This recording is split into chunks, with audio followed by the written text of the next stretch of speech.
omusajja yakwata muwala we. I once saw a man who raped a omuwala oli ekyamazima nga twasomanga naye nga bambi batunaye ng'abamwana oli mulungi. We grew up with that girl and she was so beautiful. Omwana nga mulungi teri mbaga ebeerawo ne batatwala mwana oli.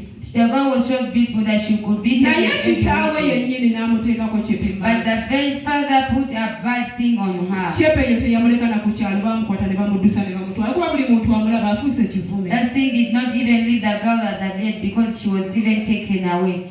Naye gw'obadde ofuuse kivume wa?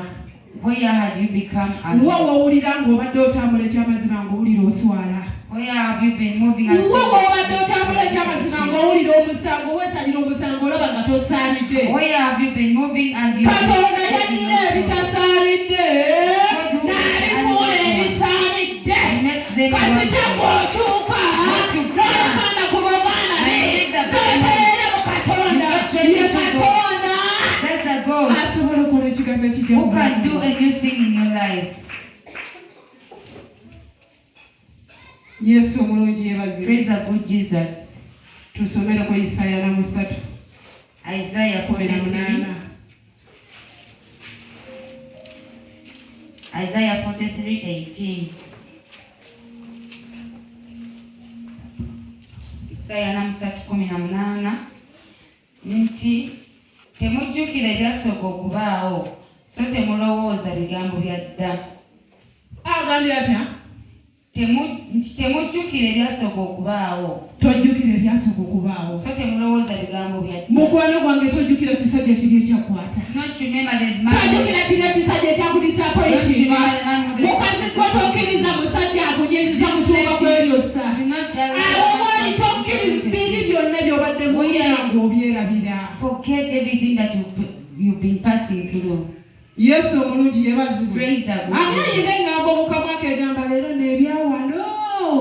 Who was a saying and that you always say that things of this place. Ebyawano. The things of this place. Engeri gye bakoogeramu kaddabi okuddayo okufuluizinga nga kalaga nti byabaawo weebiri ate era bijja kubaawo. Nga kyategeeza nti okulemererwa kwaliwo luli. Bw'alanya kulaba luli. Kati kugenda kubeerawo. Nekubulembe guli kujja kubeerawo. Nga yeefudde Katonda. Naye bassaba ne bannyabo mu maaso ga Katonda. Before God. Amaziga leero. Today tears. Enseko olw'eggulo. The evening happiness. Ennaku ku makya. Sorrow in the morning. Mazina olw'eggulo. Happiness in the. Njala ku makya. Kukuta olw'eggulo.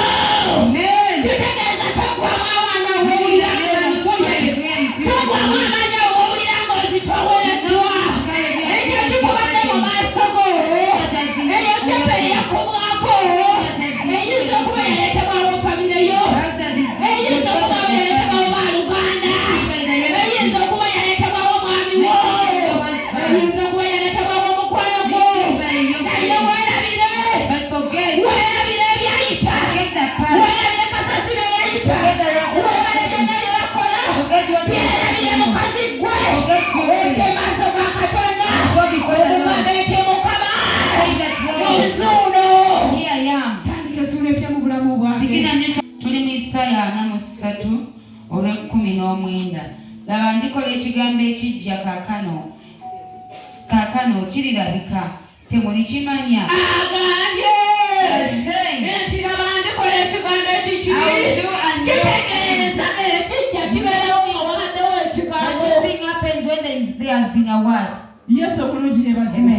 Omuntu bw'akugamba nti ngenda kukola If ekijja. someone tells you that I'm going to do a new thing, Ngenda kukola amateeka amajja. I'm going to do new laws. Kitegeeza waba wabaddewo It means amateeka. that there have been laws. Ngenda kukyusa pulogulaamu ngize bujja. I'm going to change Kitegeeza wabeera wabaddewo pulogulaamu. meaning that there was Naye ng'egenda kuddizibwa bujja.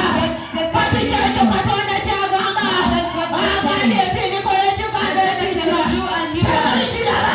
what you see. Kitegeeza waliwo kyasobola okukolera obulamu bwo. Nekirabika ensi yonna n'ekiraba. Seen by the whole world. Mukazi gwe nkikusabira nawe musajja I gwe. pray for you. I Omuvubuka pray for gwe you. yafuna embeera efaanagana You bw'etyo. just got a Ekikusabira Katonda akwerabize. I